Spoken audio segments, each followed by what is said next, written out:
Bom dia, boa tarde, boa noite, pessoal. Vamos dar sequência às nossas aulas de linguística, hoje falando sobre o estruturalismo americano. Bom, vamos lá, pessoal. Mesmo que não se possa negar que os linguistas americanos do início do século XX lessem Saussure, nem que conhecesse o pensamento europeu da época, as origens do estruturalismo americano são praticamente independentes do estruturalismo europeu, tá? Que a gente falou na aula passada. Como acertadamente aponta Manberg, que ele fala o seguinte, que a linguística americana se constituiu numa situação e com problemas diferentes dos da Europa. Tá? Isso também é legal da gente perceber, porque cada estrutura linguística, cada língua tem a sua particularidade, ok? As línguas indígenas americanas, ao contrário das línguas europeias, cujo estudo sistemático remonta à antiguidade, levantavam problemas teóricos e práticos peculiares, ou seja, diferentes daqueles do que a língua europeia trazia, né? A linguística, as relações da linguística com a antropologia fortaleceram-se e as influências mútuas se impuseram. Talvez a obra exemplar da definição dos caminhos próprios da linguística americana seja o Handbook of American Indian Language, de Franz Boas, obra em 3 volumes, que teve o primeiro volume publicado em 1911, 5 anos antes da publicação do curso de Saussure. Ok? A maioria dos estruturalistas americanos foi especialista em línguas indígenas, ou pelo menos trabalhou sobre dados dessas línguas. E aí, gente, estudando um pouco para essa aula, eu pude perceber que muitos pesquisadores aqui do Brasil, principalmente da USP, trabalham com um sistema de línguas indígenas, tá? Fazendo basicamente esse trabalho de ambientação, de saber, demora muito tempo, né, para você conseguir grafar tudo que eles falam, porque a maioria dessas tribos ainda não tinham um dialeto, um idioma escrito, né? Era apenas conversado. Então, eles precisavam gravar várias e várias vezes, várias e várias conversas, para poder começar a ter uma estrutura e poder acabar criando ali uma parte escrita daquele idioma indígena. É bem interessante também essa área de pesquisa. Leonard Bloomfield, discípulo de Boas, é o linguista mais proeminente na linguística americana nos primeiros 50 anos do século XX. É a obra dele que vai dar o tom ao pensamento linguístico que se desenvolve nos Estados Unidos na primeira metade do século. A tese principal do estruturalismo bloomfieldiano era que a língua possuía uma estrutura entendida como a conjugação dos níveis estruturais, dos quais os mais importantes eram o nível fonológico, em que as unidades eram os fonemas, e o nível morfológico, em que as unidades eram os morfemas. E aí a gente tem uma aula específica de fonemas e morfemas aqui na playlist, tá? Tanto fonemas quanto morfemas, sempre entendidos como unidades de forma, tá? Para estabelecer as estruturas fonológicas e morfológicas de uma língua, o linguista deveria, em primeiro lugar, estabelecer quais seriam os fonemas e os morfemas da língua. Lembra que na nossa aula a gente disse que existem fonemas dentro de uma estrutura da língua e que essa concepção ela é interna, tá? É um sistema interno, lembre-se disso. Pela segmentação e classificação do material concreto da fala, obtido pelo registro de um corpus, tá? O que seria esse corpus? A gente vai ver o que seria esse corpus. Mas, basicamente, quando você faz esse trabalho de você conseguir captar o maior número de palavras, o maior número de comunicação e passar isso para o papel. Mais ou menos isso. Eu estou falando de uma forma bem esdrúxula, tá? Identificados os fonemas e os morfemas, o linguista deveria ver quais eram as combinações de fonemas e de morfemas possíveis e como os morfemas eram obtidos a partir dos fonemas. O estudo de unidades maiores do que o morfema, ou seja, palavras e sentenças, embora não fosse feito por causa das dificuldades de se obterem definições claras, era considerado uma tarefa desejável e, se feito, deveria seguir um procedimento semelhante ao da análise dos níveis inferiores. E é basicamente isso que alguns pesquisadores aqui do Brasil têm feito. Eles observam, eles veem como é que é o fonema, eles veem como esses fonemas formam o morfema, e a partir desses morfemas formados, eles vão construindo as frases para saber o que significa dentro daquela estrutura, dentro daquela comunicação. Tá? No quadro do estruturalismo bloomfieldiano, por vezes chamado de descritivismo, a atenção do linguista se dirige sempre aos fenômenos singulares e individuais. Partia-se do fenômeno individual e, por generalização e abstração, chegava-se às estruturas ou aos elementos mais complexos. Pela abstração das propriedades semelhantes dos indivíduos e pela generalização, por exemplo, construíam-se as classes. Tá? O princípio do indivíduo, ou o princípio do atomismo lógico, vai determinar a importância do corpus do trabalho do estruturalismo bloomfieldiano. Tá? O corpus é uma amostra da fala, tá? No sentido saussuriano do termo. Ou seja, o corpus é o quê? É um conjunto dos comportamentos linguísticos concretos, reais, que constituirão o conjunto de fatos sobre os quais os trabalhos de abstração e generalização irão se dar. Então, o que é o corpus? É o conjunto do comportamento linguístico real, concreto. É aquela conversa ali que eles vão prestar atenção no que está acontecendo para poder passar para trabalharem a abstração e a generalização. O destaque dado ao corpus leva Bloomfield e seus seguidores a rejeitarem a distinção de língua e fala. Lembra que a língua e a fala a gente trabalha muito lá no curso de Saussure. Aqui ele vai rejeitar isso, tá? Ele vai rejeitar isso, porque ele precisa desses dois para poder fazer esse estudo, tá? Outro princípio, que é o princípio da substância, pode ser reconhecido no descritivismo bloomfieldiano. Esse princípio determina que os fenômenos devem ser considerados enquanto substância, enquanto materialidade, e não enquanto função. Olha que legal, é bem diferente, né? Aqui é enquanto substância, enquanto materialidade, e não enquanto função. Os fenômenos devem ser identificados pelas propriedades que apresentam a nossa experiência imediata.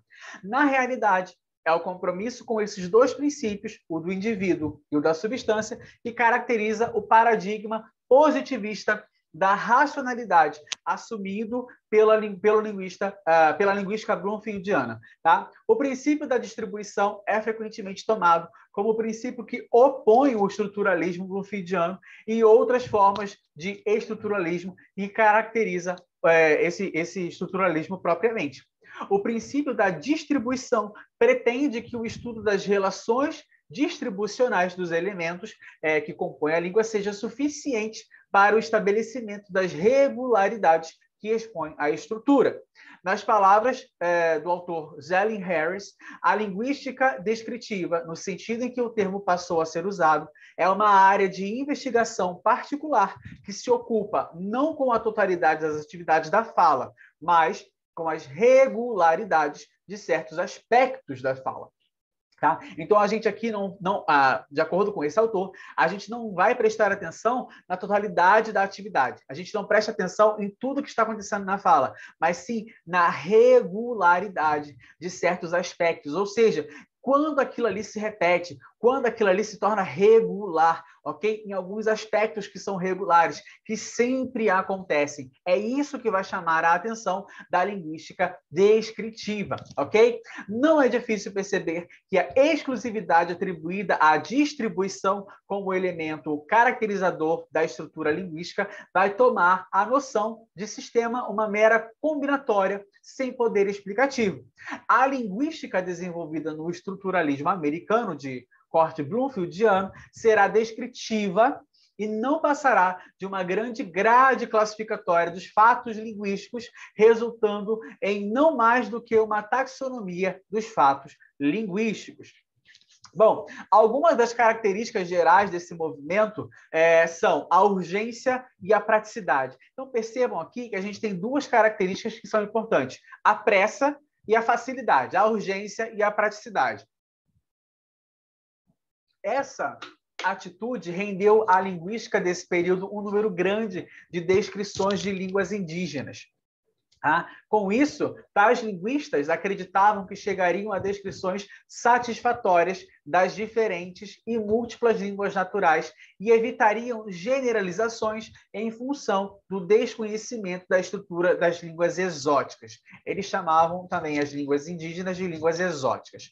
Franz Boas chegou à conclusão de que a gama de variações que se pode encontrar nas línguas humanas eram muito maior do que caberia supor com base em generalizações a partir das descrições gramaticais de línguas europeias mais comuns. Então, aqui, ele não quer fazer igual no estruturalismo europeu, que parte de uma generalização. Aqui, ele quer fazer algo um pouco mais, entre aspas, personalizado. Boas constatou que descrições anteriores das línguas indígenas e exóticas do subconsciente, ou do subcontinente norte-americano, mostravam-se distorcidas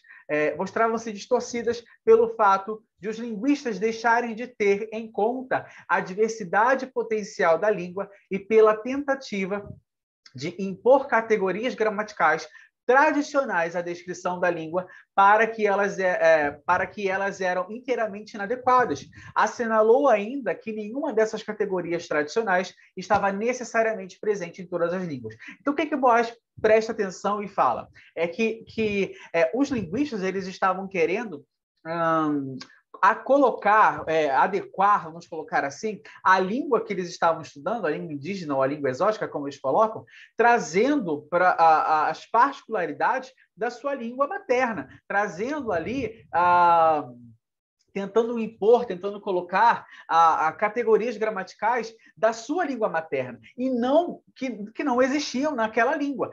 A gente precisa sempre lembrar o princípio básico. Cada língua é uma estrutura, cada língua é única. Então, não adianta eu querer impor a minha estrutura gramatical, a minha categoria gramatical dentro de um outro sistema linguístico que não é o meu. Então, isso não vai existir. Eles não se atentaram a esse princípio básico. Tá? Então, ele assinalava que o seguinte: categorias existem em algumas línguas, não estão necessariamente presentes em outras. Então, eu posso ter alguma coisa na minha língua que não vai ter em outra. Existem coisas que são iguais? Sim, mas eu não posso impor o que é diferente, eu não posso impor o que é meu, na minha língua, em outra língua que não existe, tá? Isso não vai funcionar. Toda língua tem sua estrutura gramatical peculiar, constituindo tarefa do linguista descobrir para cada língua as categorias de descrição que lhe sejam apropriadas.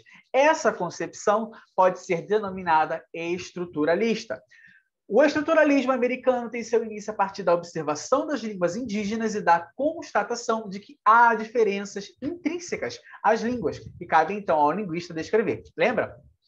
O linguista tem que observar e descrever quais categorias de descrição são apropriadas e quais não são, ok? O rótulo estruturalismo advém daí, embora abranja diferentes sentidos e concepções de linguagem. A linguística, desenvolvida nos Estados Unidos no século XX, apresentou como preocupação central a necessidade de descrever o maior número possível de línguas. Foca também nas línguas indígenas e exóticas, tá? O pensamento de Franz Boas foi de suma importância, visto que este pesquisador desenvolveu uma metodologia própria de descrição sistemática de línguas indígenas. Tá? A partir das descrições desenvolvidas, ele chega à concepção de que cada língua possui uma estrutura gramatical própria e, portanto, cabe ao linguista desenvolver categorias de descrição apropriadas a cada uma delas. O modo como ele concebe as línguas e o trabalho do linguista possui uma clara inspiração estruturalista e é, então, fundamental para constituir o que se chamou de estruturalismo americano. Perceba que é a partir desses estudos de Boas que se constitui o estruturalismo americano. Tá? Bloomfield, apesar de Bloomfield ser o maior, mais conhecido, vamos colocar assim, né? Mas teve início com Boas. Tá? A concepção de linguagem para Bloomfield advém de uma tomada de posição empirista mecanicista e comportamentalista. Empirista, na medida em que postula que o conhecimento provém da experiência, ao contrário da posição racionalista, que enfatiza o papel da mente para o conhecimento. Então, ele é empirista porque ele postula que o conhecimento vem a partir de uma experiência, tá? Vamos grifar aqui, ó. Experiência, empirismo, experiência. Mecanicista, porque ele considera a natureza como uma máquina, tá? Em funcionamento, uma máquina em funcionamento. E comportamentalista, na medida que se pode explicar as ações humanas em termos de reforço e condicionamento. Então, prestou atenção, falou de reforço e condicionamento, e está falando de comportamentalista, da posição comportamentalista dentro de Bloomfield, tá?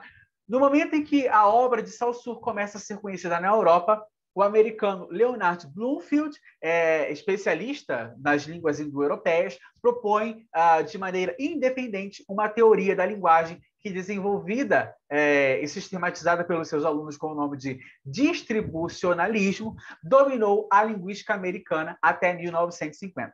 Bloomfield propõe como metodologia a constituição de um corpus, lembra que a gente falou do corpus lá no início da aula, tá? E a verificação das leis de combinação dos elementos e as classes que os agrupam. Assim como nas postulações de Saussure, não há indagação sobre o significado dos enunciados que compõem o corpus, tá? Ambas são abordagens que privilegiam o significante. Então, tanto a abordagem de Saussure quanto a abordagem aqui de Bloomfield privilegiam o significante. No distribucionalismo, pressupõe-se que as partes de uma língua ocupam determinadas posições relacionadas umas às outras. A análise consiste, então, numa decomposição dos enunciados, chamada de análise em constituintes imediatos. Lembra? É engraçado que a gente está sempre falando de decomposição dos enunciados, decomposição da estrutura, porque a nossa língua é o quê? A nossa linguagem, ela é articulada. Então, isso nos permite fazer essa decomposição. Tem que sempre fazer, gente, associação com as aulas passadas, para a gente conseguir agregar e captar mais o conhecimento. Beleza? Vamos aqui ao exemplo, na frase, a criança atira a bola. A teoria dos constituintes descreve a sua estrutura como uma combinação, ou seja, concatenação de dois constituintes. Um sintagma nominal, que seria a criança, e um sintagma verbal, atira a bola. O que, na sintaxe, a gente vai chamar de sujeito e predicado. Vamos colocar assim, que de repente, falando da sintaxe, fica um pouco mais fácil. Cada um desses dois constituintes imediatos da frase é, por sua vez, formado de outros constituintes. O sintagma nominal a criança, que seria o nosso sujeito, é formado de uma determinante a e de um substantivo criança. Então, eu teria aqui a estrutura, a análise morfológica agora. A, artigo, criança, substantivo. E o sintagma verbal atira a bola é formado de um verbo, o verbo atirar, de um sintagma nominal, a bola, um artigo e um substantivo. As palavras a, criança, atira, a, bola são constituintes finais da frase. Tá? Tudo isso são constituintes finais da frase. A proposta dele parte do suposto de que o que caracteriza uma unidade linguística vem da combinação dessa unidade com elementos que o cercam. Então, é a combinação, é a concatenação desses elementos, tá? Seja no nível fonológico, morfológico, sintático ou semântico. Perceba que na frase de cima, para a gente, pelo menos para mim, fica mais fácil compreender esse conteúdo quando eu penso na sintaxe, porque aí na sintaxe e na morfologia. Tá? Porque primeiro eu separo a estrutura em dois grandes grupos principais, né?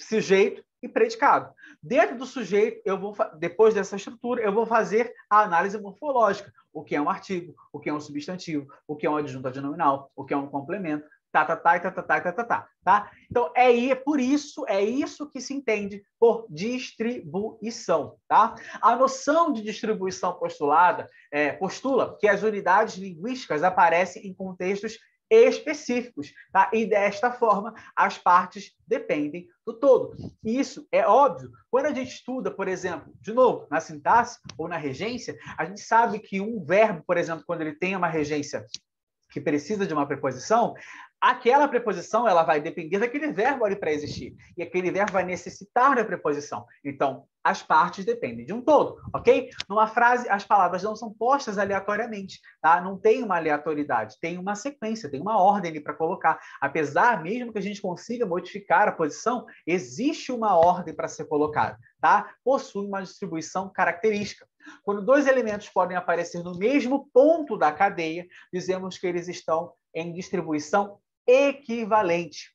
Já quando dois elementos não podem jamais aparecer no mesmo ponto da cadeia, eles possuem uma distribuição complementar. Vamos colocar aqui, por exemplo, quando eu falo o menino joga bola. O menino joga bola. Eu posso trocar. O menino canta uma música. O menino estuda português. O menino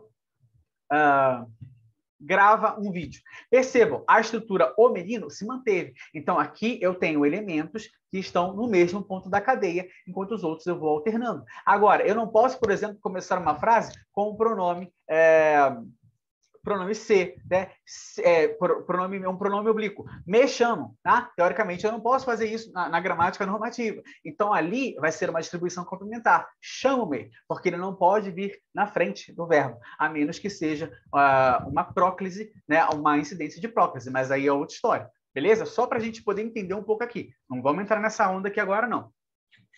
A proposta de Bloomfield é de base indutiva e não dedutiva, tá? E isso se deve ao fato dele se opor a qualquer tentativa de explicação de base mentalista, o que implicaria em ter a dedução como procedimento analítico. Então, o dele é de base indutiva. E o que é indução? É uma sequência de operações cognitivas efetuadas por ocasião da descrição, que consiste em passar de um componente a uma classe, de uma apropriação particular a uma proposição mais geral. Ou seja, de um componente a uma classe, do particular ao geral. A abordagem indutiva é considerada como a mais próxima dos dados da experiência, como refletido melhor a realidade. A indução, ela reflete melhor a realidade, ok? Ela parte do particular para o geral. Já a dedução, que não é o que Bloomfield prega, a dedução, ela é uma sequência de operações cognitivas que permite uma conclusão rigorosa e tradicionalmente identificando com o silogismo, o método dedutivo se caracteriza por sua caminhada descendente, marcada pela passagem do geral ao mais específico, tá? Então é o contrário. Aqui na indução, eu parto do particular, do mais específico, para o geral, ou seja, do menor para o maior. Vamos colocar assim. Já a dedução, eu parto do maior para o menor. E, de acordo com Bloomfield, ele usa a base indutiva. Pessoal, eu espero que vocês tenham entendido, eu espero que vocês tenham gostado. Clique no gostei, compartilhe esse vídeo, se inscreva no canal. Um beijo, até a próxima. Tchau!